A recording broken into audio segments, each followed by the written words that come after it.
So hello Indoris, कैसे हो आप लोग। आज मैं आया हूँ गुरुकुल श्री के स्कूल में। आज हमारे साथ में श्रद्धा ma'am.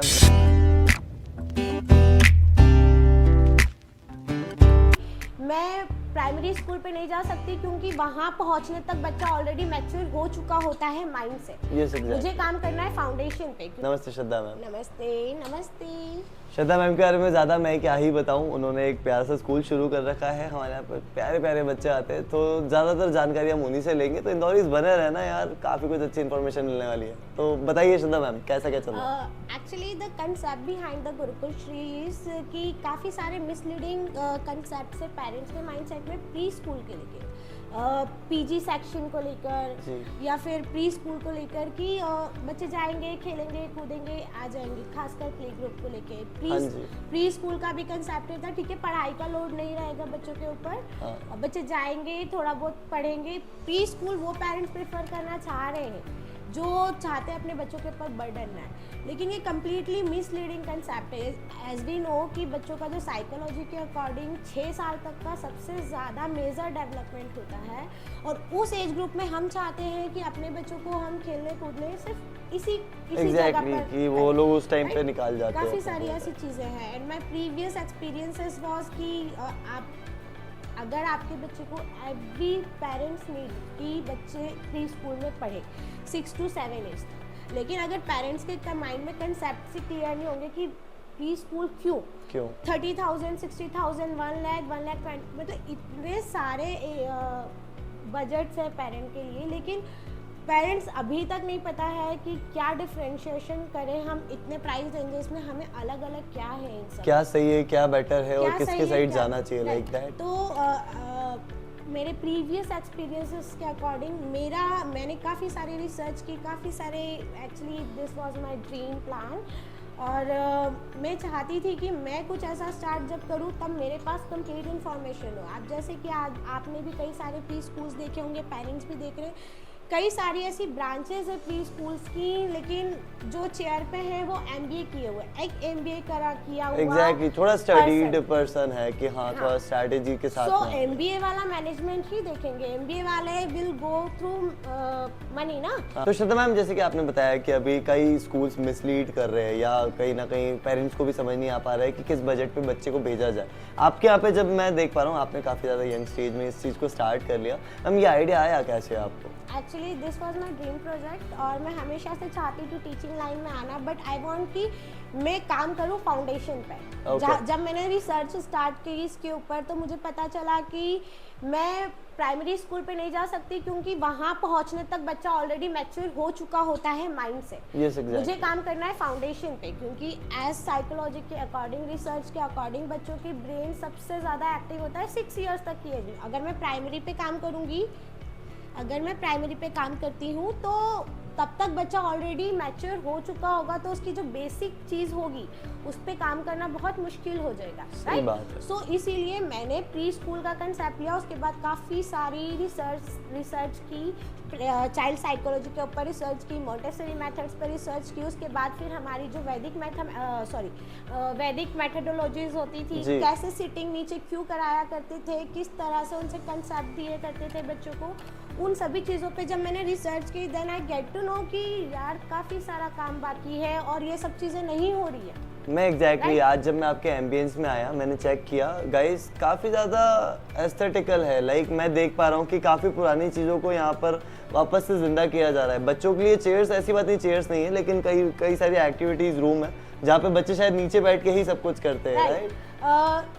Not in Indian culture, लेकिन आप अगर अपग्रेडेड हैं तो आप देखेंगे कि इटालियन मेथड, जिसे मॉन्टेसरी मेथड कहते हैं, आप तो समझते हैं ज़्यादा, तो मॉन्टेसरी मेथड भी यही कहती है कि बच्चों का सिटिंग पोस्चर नीचे बैठ के ही सही होता है। इनिशियल के जो 3-4 इयर्स होते हैं, बच्चों ने टेबल चेयर पे नहीं, नीचे बैठ के ही सारे काम करना चाहिए, ताकि उनका सिटिंग पोस्चर, उनकी कोर पे ज़्यादा से अच्छा काम हो सके, उन्हें सपोर्ट ना मिले पीछे से, तो वो ज़्यादा अच्छे से बेटरली काम कर सके। ऐसे कई सारे छोटे बड़े कंसेप्ट थे जिन्हें लेकर मैं काफ़ी ज़्यादा एक्साइटेड रही। फिर मैंने सारी चीज़ों को उन्हीं तरह से बिल्ड किया, उसी तरह से बनाया कि नहीं, अब मुझे काम बच्चों पे करना है जी। सो यस, काफ़ी ऐसा मुझे देख के बहुत अच्छा लगा, क्योंकि क्या है मैम, यही छोटी छोटी चीज़ें बड़े स्कूल्स इग्नोर कर रहे हैं।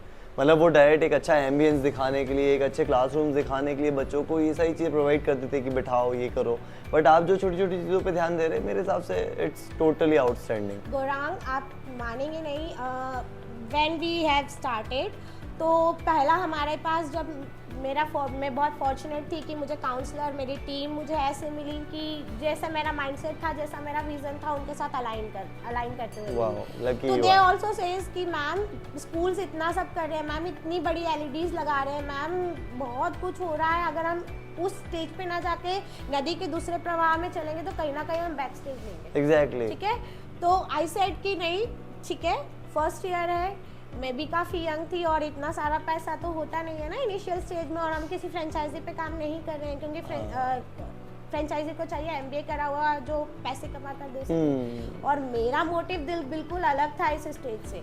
सो हमने इनिशियली उन्हीं चीज़ों पे काम किया। मैंने कहा बैठ लेते हैं, बच्चों पे ही काम करते हैं फर्स्ट ईयर। आप जैसे देखेंगे ना, स्कूल का मेन फोकस होता है पेरेंट्स को चकाचौंध दिखाने के। हाँ एग्जैक्टली। बच्चों पे काम हो ना हो पीछे चलेगा, कोई फर्क नहीं पड़ता। पेरेंट्स को फर्स्ट जब वो एंट्रेंस होती है ना, तो ऐसा लगना चाहिए कि हाँ कहीं हम लोग आए हैं, हाँ, कुछ बड़ा बड़ी सी आलिशान स्क्रीन है, वही। और डिजिटल इक्विपमेंट्स हैं उनके हाँ। पास। जबकि आप, मैं सिर्फ इंडियन रिसर्चर्स के अकॉर्डिंग नहीं बता रही, all over the India, all over the world ये रिसर्चेस हुई हैं कि बच्चों को इनिशियल एजेस में जितना हो सके डिजिटल चीज़ों से दूर रखना चाहिए। हाँ, exactly. स्क्रीनिंग से दूर रखना चाहिए। आपने बच्चों को डिजिटल जो एम्प्लीफिकेशंस होती हैं उनसे दूर रखना चाहिए, और हम पैसे के लिए उन्हीं चीज़ों पे बच्चों को फोर्स किए जा रहे हैं कि नहीं, आप ऐसे पेन आते हैं जो कि बोलते हैं, बड़ी सी स्क्रीन है उस पर करिए। तो इससे बच्चों के ऊपर नेगेटिव इफेक्ट ज़्यादा आता है, पॉजिटिव बहुत कम आता है। इवन मैंने स्कूल्स को ऐसा देखा है, एमएसपीज बना रहे हैं अपने यहाँ की कि हम तो मैकबुक पे पढ़ाते हैं, हम बुक्स यूज़ नहीं कर रहे हैं, हम लोग नोटबुक फ्री बना रहे हैं। आई थिंक सो ये सब तो हार्मफुल है। लाइक आज अगर मैं भी प्री स्कूल्स में अगर मैं इतना पढ़ के बड़ा हुआ हूँ, तो मुझे आज आदत है सब कुछ लिखने की और करने की, तो ये स्कूल्स का ही हाथ है। और कहीं ना कहीं जब इतना ज़्यादा इंटरेक्शन होता है, टीचर को कॉपी दिखानी है, या कहीं ना कहीं डिसिप्लिन भी आता है बच्चों में। बच्चा सीखता है, जैसे कहने का मतलब होता है कि 5 सेंसेस से बच्चा जल्दी ग्रास्प करता है जी। तो 5 सेंसेस का मतलब ये नहीं है कि आज से आपको स्क्रीन दिखाओगे जब जाके स्क्रीन का बच्चा ग्रास्प कर पाएगा। हाँ, ओके, जो हमारी लर्निंग मेथड है वो इंटरेक्शन से ज़्यादा बढ़ती है। अगर मैं एज अ टीचर सामने बैठी हुई हूँ और मैं एक्टिंग के थ्रू बच्चों को स्टोरी टेलिंग कर रही हूँ, तो वो ज़्यादा ग्रास्पिंग होगा, वो ज़्यादा इंटरेक्शन वाला होगा, बच्चा उसे ज़्यादा ग्रास्प करेगा। आप स्क्रीन पे दिखाएंगे, वो बच्चों को कहीं ना कहीं उनकी विजन पे, उनके माइंडसेट पे, उनके डेवलपमेंट पे काफ़ी ज़्यादा दिक्कत, कहीं ना कहीं थोड़ा मेमोरी के ऊपर भी आता है फोकस, देखा जाए तो कम होती है। आप काफ़ी सारी रिसर्चेस देख सकते हैं जहाँ रिसर्चेस पेपर्स ऐसे चिल्ला के कह रहे हैं कि प्लीज़ डोंट डू सो, और नहीं मान पा रहे। बट पब्लिक समझ नहीं रही है। लेकिन यस, गुरुकुल श्री में इसका टोटली अपोजिट है। मैम जैसे कि आपने जब शुरू किया, तो ये कब शुरू हुआ था स्कूल, इसकी स्टार्टिंग कब हुई? लास्ट जैन में हमने शुरू किया था गौरांग, और मैं कहूँगी कि उससे पहले 2 से 3 साल पहले ये शुरू हो चुका था मेरे माइंड में। लेकिन कुछ सर्कमस्टेंसेस के चलते, क्योंकि देखिए जब तक आप किसी फील्ड में, अगर मैं टीचिंग फील्ड में आना चाहती थी और मैं काफ़ी बच्चों पे काम करना चाहती थी, लेकिन जैसे कि मैंने कहा मुझे इनिशियल स्टेज पे, जब मुझे रिसर्च के बाद पता चला कि इनिशियल स्टेज पे काम करने पर आपको फाउंडेशन मिलेगी, राइट। सो मैंने कहीं जॉब भी किया, उसके बाद बहुत सारे रिसर्चेस की, मैंने खुद ने अपने ऊपर काम किया, और तब मुझे पता चला कि कुछ किया जा सकता है और करना जरूरी है, राइट। ये चीज अभी रखना वहाँ से मैंने स्टार्ट किया। वाओ, मतलब ले देके कहीं ना कहीं इन शॉर्ट अगर मैं बात करूँ तो नींव मजबूत होना चाहिए, तभी जाके आगे की इमारत अच्छी खड़ी हो सकती है। और नींव मजबूत सिर्फ एकेडमिक नहीं होती है। एग्जैक्टली मैं यही चीज पूछना चाह रहा था आपसे। मुझे मैं एज अ प्रिंसिपल जब इस चेयर पे बैठती हूँ, एज अ काउंसलर जब नहीं तो मैम इस चेयर यहाँ पे बैठते हैं, तो पेरेंट्स, 2 टाइप्स के पेरेंट्स हमें मिलते हैं। एक जो कि अपने बच्चों को बिल्कुल नहीं चाहते कुछ लोग ज़्यादा कुछ करे, थोड़ा बहुत कर ले काफ़ी है, और एक वो जो चाहते हैं कि बच्चा ABCD सीख जाए, अनारम सीख जाए, 1 to 20 फटाफट सीख जाए। एक मैंने कुछ ही समय पहले पढ़ा था कि अगर इंडियन पेरेंट्स को खासकर ऐसी कोई टैबलेट मिल जाए जिसे खा के बच्चा पेट में ABCD सीख जाए, तो वो प्रेफर कर लेंगे। एग्जैक्टली तो ज़रूरी नहीं है कि आपका बच्चा ये सारी चीज़ें जान रहा है, मतलब वो डेवलपमेंट के राइट स्टेज पर है। डेवलपमेंट, कॉग्निटिव डेवलपमेंट के कई सारे स्टेजेस होते हैं जिन पे एज अ पेरेंट आपको एजुकेट होना ज़रूरी है, राइट। Okay. तो पहले तो हम पेरेंट्स को एजुकेट करते हैं, पेरेंट्स हमसे रिवर्स क्वेश्चंस करते हैं, जब उन्हें पता होगा तभी तो वो क्वेश्चन करेंगे। तो काउंसलिंग में हमारा फर्स्ट मोटिव यही होता है कि पेरेंट्स को एजुकेट करें कि आपका बच्चा किन चीज़ों से सीखेगा, एग्जैक्टली सीखेगा। एंड वी आर वेरी काफी बड़ी बात है ये, काफी बड़ी बात है। और ये बहुत अच्छा थॉट मुझे आज मिला है कि बच्चों को एजुकेट करने के पहले पेरेंट्स को एजुकेट करना बहुत ज़्यादा ज़रूरी। कहीं ना कहीं आजकल इंडियन पेरेंट्स को थोड़ी होप्स है, कहीं ना कहीं वो अपने समाज में या हमारे आसपास के दौर में देखते हैं जो उनसे थोड़े से भी बड़े बच्चे अगर उनके बच्चों से, तो वो उनके साथ डायरेक्ट कंपटीशन करने लगते हैं कि अरे इसको आता है तो हमारे बच्चे को क्यों नहीं आता है, हम भी सिखाना चाहते हैं ये वो। कहीं ना कहीं पेरेंट्स का एजुकेटेड होना बहुत ज़रूरी है। कॉग्निटिव डेवलपमेंट के इतने सारे स्टेजेस होते हैं ना गौरांग कि आप मैं एक एक करके अगर समझाऊंगी तो काउंसलिंग ही हमारी करीबन 40-50 मिनट्स की होती है। और इसीलिए नहीं कि हमें अपने पेरेंट्स को वो कन्वेंस्ड है, लेकिन हमारी जिम्मेदारी है कि वो उनका सेकंड चाइल्ड हो या फिर वो यहाँ से बाद फर्स्ट के बाद बच्चा जाए तो उन्हें पता होना चाहिए कि उनका बच्चा किस स्टेज पे आगे बढ़ रहा है और किस स्टेज के लिए है, राइट। तो गाइडेंस जरूरी है। स्टूडेंट्स को तो हम दे देंगे, इसकी जिम्मेदारी हमारी है, पेरेंट्स को देने की जिम्मेदारी भी हमारी है क्योंकि हम प्री स्कूल टीचर्स हैं। एग्जैक्टली। और यही कंसेप्ट होता है प्री स्कूल का कि पेरेंट्स को कंप्लीट हैंड होल्डिंग मिले, क्योंकि पेरेंट्स डोंट नो ना एवरीथिंग। एग्जैक्टली, ये बात तो सही है। जिन लोगों का पहला बच्चा हो उनके लिए तो काफी ज्यादा चैलेंजिंग हो जाता हो कि बच्चों को ट्रीट कैसे करना है या क्या सिखाए, क्या बोले। आफ्टर कोरोना ऐसे केसेस आ रहे हैं कि 4-5 एज तक पेरेंट्स को यही नहीं पता चल रहा है कि मेरा बच्चा डेवलपमेंटल डिले के अंदर है, मेरा बच्चा ऑटिज्म के अंदर है, मेरा बच्चा किसी पर्टिकुलर आई कोऑर्डिनेशन में बहुत वीक है। ये भी चीज़ें मैटर करती हैं। और आप लोग ये सब सिखाते हैं यहाँ पे?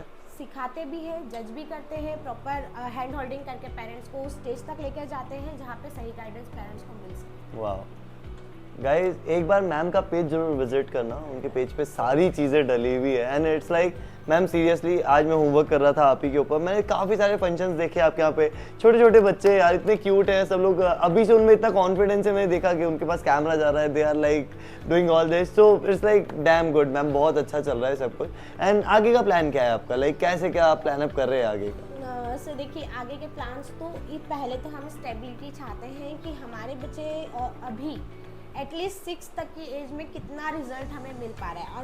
आई एम डैम श्योर कि मेरे फर्स्ट ईयर हमारे इंस्टीट्यूट के काफ़ी ज़्यादा अच्छे गए। एक पेरेंट्स हमें पर्सनली आके फीडबैक दे रहे हैं, मैम आपने जो ऑन टेबल हमसे कहा था वो उससे ज़्यादा चीज़ें हमें मिल रही है। ये हमारे लिए सबसे ज़्यादा मोटिवेशन की बात है कि हमने कोई भी फेक कमिटमेंट नहीं की और पेरेंट्स हमें फीडबैक दे रहे हैं कि आपने जो बोला उससे ज़्यादा मिल रहा है, राइट। तो पहले यहाँ की स्टेबिलिटी और उसके बाद चाहते हैं इस तरह के कॉम्पिटिशन्स बिल्ड हो, गुरुकुलश्री ही ना करें और भी स्कूल्स अडेप्ट करें, ताकि हमारा मोटिव हम एक फ्रेंचाइजी कर सकते हैं, 10 तक पहुँच सकते हैं, 20 तक पहुँच सकते हैं, लेकिन इतनी बड़ी पॉपुलेशन को ग्रास्प करने के लिए हर एक स्कूल ने ये चीज़ समझना जरूरी है कि काम बच्चों पे करना है। Exactly. काम फाउंडेशन पे करना जी, राइट। सो यस, एक मेन चीज़ हमने यहाँ पे ज़रूर शुरू की कि जब मैं रिसर्च कर रही थी तब मुझे ये चीज़ पता चली कि स्पिरिचुअल होना बच्चों का क्यों ज़रूरी है। इसीलिए ज़रूरी नहीं है कि बच्चा 4 लोगों के सामने पूजा करता है तो आपको तारीफ करें, हाँ, वो ज़रूरी है उनकी बच्चों की इनर कामनेस के लिए। जब आप बिल्ड होते हैं तो आप जब बच्चा धीरे धीरे बिल्ड होते हैं तो अंदर जब उनके काफ़ी सारे कॉम्पिटिशन्स बनते हैं, आपको नहीं पता एक छोटे बच्चे के दिमाग में दिल में कितनी सारी चीज़ें बात चलती है जी। अब जब आप बड़े होते हैं तो आपके इनर कंपटीशन आउटर कंपटीशन से ज़्यादा होता है, ज़्यादा हो जाता है, ठीक है। सही बात तो आप गलत डिसीजंस ना लें, आप कहीं पर घबराए ना, उसके लिए आपको ज़रूरी है कि एक हैंड होल्डिंग आपके साथ ऐसी रहे जहाँ आप काम कर सकें, है ना। कहीं ना कहीं स्पिरिचुअलिटी आपको एक होप देती है, मैं ऐसा कह सकता हूँ। होप भी देती है, साथ ही साथ साइंटिफिकली कई सारी चीज़ें ऐसे प्रूवन है कि जैसे आप श्लोक्स बोलते हैं या फिर चैंटिंग करते हैं या फिर आपकी जो इनर कामनेस या इनर वाइब्रेशंस जो आती है मेडिटेशंस और भगवान का नाम लेने से जी, वो काफ़ी सारी चीज़ अंदर से हील करती है। वैसे देखिए भी कर रहे हैं ना आजकल, हाँ, काफी सही सारे बात है जी, सो जी। ये चीज़ हम चाइल्डहुड से क्यों ना अपब्रिंग करें। मैम सीरियसली ये आपके थॉट्स लाइक मुझे ऐसा लग रहा है ये पॉडकास्ट आज रुकना नहीं चाहिए गाइस, इतने प्यारे मैसेजेस है। मैं सीरियसली मैम बता रहा हूँ, मेरे को आज तक मैंने इतने सारे टीचर्स के साथ बात की है, इवन मैं IPS में भी बैठा हूँ, मैम के साथ में मेरे डिस्कशंस हुआ, बट कभी उन्होंने इस चीज़ को इतना ज़्यादा मैंने कहीं नहीं सुना था कि हाँ स्पिरिचुअलिटी बच्चों के अंदर बचपन से आनी चाहिए। And this is the biggest एक पॉइंट। चीज़ हम सुनते हैं कि आज हम भजन किया या आप गौरांग यू विल गेट कि आप कभी हमारे बच्चे से मिलेंगे, आप हमारे पेजेस पे देखेंगे छोटे छोटे बच्चे श्लोक्स बोल रहे हैं जो कि तोतला ही बोल रहे हैं जी। ये मैटर नहीं करता है कि वो क्या बोल रहे हैं, मैटर ये करता है कि वो उस दिशा में जा रहे हैं। हम दिशा देंगे, अभी प्री स्कूल में दिशा ही मिलेगी बच्चों का, जब उस पर आगे बढ़ेंगे तब रिजल्ट मिलेगा। कहीं ना कहीं इस चीज़ पे हमारा बहुत ज़्यादा कंसर्न था कि हम अपने बच्चों को मजबूत बिल्ड करें हर एरिया में। तो श्रद्धा मैम, मैं आपसे बेसिकली ये जानना चाहता था कि लाइक इंदौर में काफ़ी सारी फ्रेंचाइजीज चल रही है, प्री स्कूल्स है। मैं ये जानना चाहता हूँ कि गुरुकुल श्री ऐसा क्या कर रहा है जो दूसरे स्कूल से आपको डिफरेंट बनाता है? फर्स्ट तो है कि सारी चीज़ें हम स्कूल से ही प्रोवाइड करते हैं। यहाँ स्कूल में आने के बाद बैग, बॉटल, एवरीथिंग, शूज़ के अलावा सारी चीज़ें आपको स्कूल से मिलती है। The main purpose behind this कि बच्चे यहाँ पे यूनिफॉर्म रहे, उनके दिमाग में अभी से कंपैरिजन वाला थॉट ना आए कि मेरे बैग में इस तरह का चीज़ें हैं या मेरी बॉटल इस आपसे ज़्यादा अच्छी है, इस तरह की चीज़ें ना आए। यूनिफॉर्म रहे सारी चीज़ें, ताकि बच्चों का जो कंप्लीट फोकस है वो कम्प्लीटली उनके पूरे स्टडीज और डेवलपमेंट की तरफ आ जाए, जो उन्हें सीखना है उस तरफ रहे, राइट। सेकेंड चीज़ कि बच्चों में स्पिरिचुअल चीज़ें बिल्ट हो। हम जितने भी सेलिब्रेशंस करते हैं इंडियन मेथोडोलॉजी के अकॉर्डिंग करते हैं, फोटोज़ और कैमरास के लिए नहीं करते हैं कि फ़ोटो क्लिक किया आप जाइए, फ़ोटो क्लिक किया आप जाइए। बच्चे इंजॉय करते हैं, हमारे बच्चे जानते हैं कि ये फेस्टिवल किस रीज़न से मनाया जाता है, किस चीज़ के लिए किया जाता है। जी, अभी मैंने होली का भी आपके यहाँ देखा कि बच्चे पहले स्टोरी देख रहे थे स्क्रीन पे, हम वीडियो बाद में बनाते हैं, बच्चों को पहले एंजॉय करा देते हैं कि आप करो, आपको सीखना ज़रूरी है, आप के लिए सारी चीज़ें होती है, राइट। हम यहाँ पर फैंसी ड्रेसेस करते हैं तो माइथोलॉजी थीम्स पर करते हैं। कई सारी चीज़ें हैं कि संस्कृत के श्लोक्स आप कैसे बोलते हैं। आप सुबह उठते हैं तो आपने EPL मेथड पे काम किया जाता है, how to dress, how to sleep, how to seat, how to drink, कैसे बिहेव करना है कोई आपके घर के आता है तो ये सारी EPL मेथोडोलॉजी के अंदर आता है। डॉल हाउसेस है हमारे यहाँ, कंसेप्ट रूम। ऐसा नहीं है कि हम कम्प्लीटली इन सारी चीज़ों को स्किप कर रहे हैं, हम वो सारी चीज़ें अडेप्ट कर रहे हैं जो इस एज ग्रुप के बच्चों को अडेप्शन जरूरी है। घर का माहौल देते हुए सारे टीचर्स एक्सपीरियंस है, क्वालिफाइड स्टाफ है कम्प्लीटली, मोंटेसरी ही नहीं, सारी चाइल्ड साइकोलॉजी ट्रेंड है टीचर्स। 1.5 महीने का प्रोग्राम नहीं किया हुआ है यहाँ पर, 2-2 साल के प्रोग्राम्स हैं टीचर्स के कंप्लीट। सो आप कंप्लीटली ट्रस्ट कर सकते हैं। Brain boosting, memory activities, physical activities, everything हम यहाँ पे कराते हैं। सबसे मेन चीज़ पेरेंट्स का कंसर्न होता है कि मैम खाना नहीं खाता है बच्चे को। हाँ, ये चीज़ मैंने भी बहुत ज़्यादा देखी है। स्क्रीन देख के खाना नहीं खाता है। आप यकीन नहीं मानेंगे, हमने कोई कंपल्शन मतलब पेरेंट्स को ये चीज़ के लिए अलाउ नहीं किया है कि आप बाहर से कोई भी चीज़ फूड हमें भेजें। सारे के सारे डॉक्टर रिकमेंडेड पीडियाट्रिक फूड की लिस्ट हमारे पास आती है। हम उसी तरह से बच्चों को न्यूट्रिशन भरा हुआ टोटल न्यूट्रिएंट दिया जाता है जी। नो जंक फूड, आप लोग जंक फूड नहीं देते? नहीं, वीक में एक दिन भी नहीं। वीक में एक दिन भी नहीं, मतलब वो सैटरडे जो अलाउ होता है। कोई सैटरडे वाला लालच नहीं है। हमारे बच्चों को लौकी खाने की भी आदत हो चुकी है, वो लौकी भी उसी तरह से खाते हैं जिस तरह से पिज्जा बर्गर खा सकते हैं। काश ये मुझे सिखाया होता गाइस, मैं सही बता रहा हूँ, आज ये इसकी हालत यही है क्योंकि मेरे स्कूल में ये सब नहीं सिखाया गया। पेरेंट्स आते हैं और बोलते हैं कि बच्चे कैसे खा लेते हैं। सो आप इस एज में बच्चों को जो आदत डालेंगे वो चीजें खाएंगे। घर का टेस्ट बच्चों को लगता है तो ये चीजें भी हो जाती हैं। आपको बच्चे कहीं ना कहीं हमने पेरेंट्स को इस तरह से देखा है कि बच्चे खाते नहीं है तो उनको लालच के तौर पे अचार से खिला दिया, सेव से खिला दिया। ये सही चीज़ बहुत ज़्यादा होती है, मतलब बच्चा नखरे कर रहा है, खाना नहीं खा रहा है, उसको इस तरह से दे दिया। वो बच्चा है, ये पेरेंट्स को समझना जरूरी है। आप पेरेंट है, ये आपने समझना जरूरी है। यस, आपका रोल क्या है आपको समझ में आना है। आपका रोल क्या है वो जरूरी है। बच्चे की गलती नहीं है, हाँ, गलती आपकी है कि आप हैंडल नहीं कर पा रहे। आप हैंडल नहीं कर पा रहे, ये बात बिल्कुल सही है कि आप हैंडल नहीं कर पा रहे। और ये चीजें धीरे धीरे आती है। अब पेट नहीं भर रहा है बच्चे का, ठीक है चिप्स से भर जाए, वो आपको नहीं पता है क्या हार्म हो रहा है, बाद में उसका क्या इम्पैक्ट आएगा, यही चीज सही बात है। और देखिए ना गौरांग, फिर हम लास्ट से वही चीज़ों पे आ गए कि जो चीज़ हम फाउंडेशन पे काम करते हैं, जो चीज़ हमारे पास आते हैं 2 साल से बच्चे 1.8 से पीके एडमिशन शुरू हो जाते हैं। सो जब 2 साल का बच्चा हमारे पास आता है जिससे सारी चीज़ों का टेस्ट ही नहीं पता, जिसने खाने ही अभी शुरू किया, तो जो हम खिलाएंगे वो एग्जैक्टली उसके लिए तो जो मतलब जो आ जाए वो आज नया है, मतलब वो आज सीख गया तो फिर उसको लाइफ टाइम कभी कोई दिक्कत नहीं जाएगी। राइट, तो खाना है, टॉयलेट ट्रेनिंग कैसे देनी है, या फिर कैसे उठना है, कैसे बैठना है, कैसे किसी के साथ बात करनी है, ये हम बच्चे हैं, ये चीज़ दिमाग में हमारे रखना भी ज़रूरी है कि हम बच्चों के साथ काम करें। उन्हें डिसिप्लिन, कंप्लीट डिसिप्लिन एक एडल्ट नहीं बनाना है,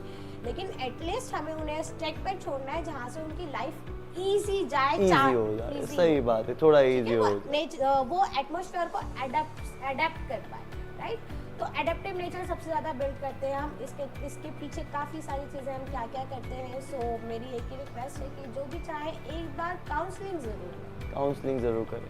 मतलब डे एंड जाके अगर हम लोग बात पे आए तो गाइस, पहली चीज़ तो पेरेंट्स का एजुकेटेड होना ज़रूरी है। बच्चे बाद में पढ़ेंगे, पहले आप पढ़ो, पहले आपको पता होना चाहिए कि बच्चे को पालना कैसे है। Right. उसके बाद में आप स्कूल से एक्सपेक्ट करो कि वो कुछ कैसा करे। फ़र्क नहीं पड़ता कि आपका बच्चा कहाँ पढ़ रहा है, बट यस आई रिकमेंड कि अगर आपका बच्चा छोटा है, पहले गुरुकुल श्री आओ, एक बार मैम से बात करके देखो। मैं सीरियसली बता रहा हूँ, कहीं और जाने की इच्छा नहीं होगी, क्योंकि इतना बजट इको फ्रेंडली माहौल है, इतना अच्छा है, सारे घर जैसा स्टाफ है, सब कुछ इतना अच्छा चल रहा है। I specially recommend, please guys, if your son is there then please come to Gurukul. Thank you so much, thank you. It was so nice to talking to you ma'am. See you soon. बिल्कुल जल्दी मिलेंगे हम guys. एक podcast के साथ फिर से आऊँगा, उसके अंदर हम लोग कुछ दूसरी बातें जरूर करेंगे, जिसके अंदर पेरेंट्स को लेकर हम लोग स्पेशल फोकस करेंगे। बाकी अगर कोई सवाल है तो यार DM डालो, कमेंट करो, हम लोग अगली बार मैम से जरूर पूछ के बताएंगे। So thank you so much, see you soon.